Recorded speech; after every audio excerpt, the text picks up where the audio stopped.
एक किसान और घड़ी की कहानी। एक बार एक किसान के घर में ही उसकी घड़ी कहीं खो जाती है। वह घड़ी बहुत कीमती नहीं थी, लेकिन किसान को वह घड़ी बहुत पसंद थी। इसलिए वह किसी भी हाल में उस घड़ी को वापस पाना चाहता था।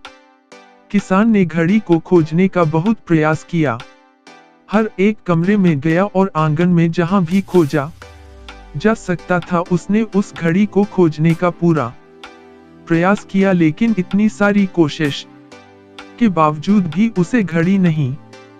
किसान को वह घड़ी किसी भी कीमत पर चाहिए ही थी, इसलिए उसने निश्चय किया कि इस काम में घर के सभी व्यक्ति और सभी बच्चों को लगा देना चाहिए। किसान ने सभी को आवाज देकर अपने पास बुलाया और कहा, सुनो, तुम में से जो भी उस घड़ी को खोज कर मुझे देगा, मैं उसे 500 रुपए इनाम में दूंगा। इतना सुनते ही सभी बच्चे और बड़े जो भी उस जगह पर थे, सब लोग उस घड़ी को खोजने के में लग गए।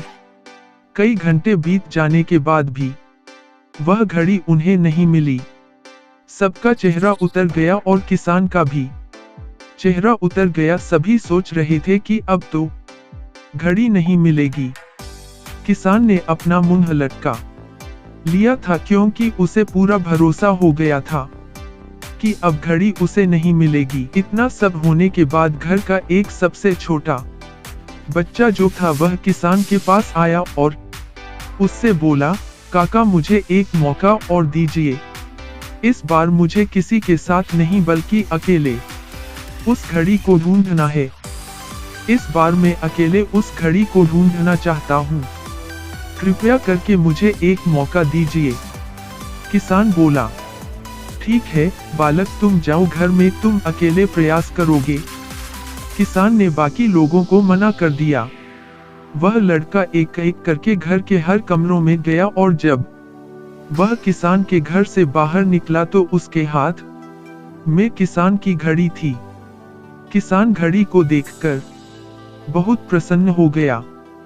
किसान ने बच्चे से आश्चर्य से पूछा, बेटा, कहाँ थी यह घड़ी, और जब हर कोई इस घड़ी को खोजने में असफल हो गया तो तुमने इसे कैसे ढूंढ निकाला?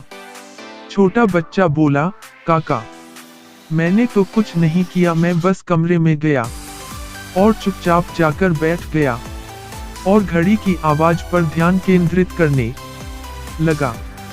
कमरे में शांति होने के कारण और मुझे कोई डिस्टर्ब भी नहीं कर रहा था, इसलिए मुझे घड़ी की टिक टिक की आवाज सुनाई दी तो मैं उसी दिशा में चला गया और मुझे अलमारी के पीछे यह घड़ी मिल गई। कहानी अच्छी लगे तो चैनल को सब्सक्राइब कीजिए।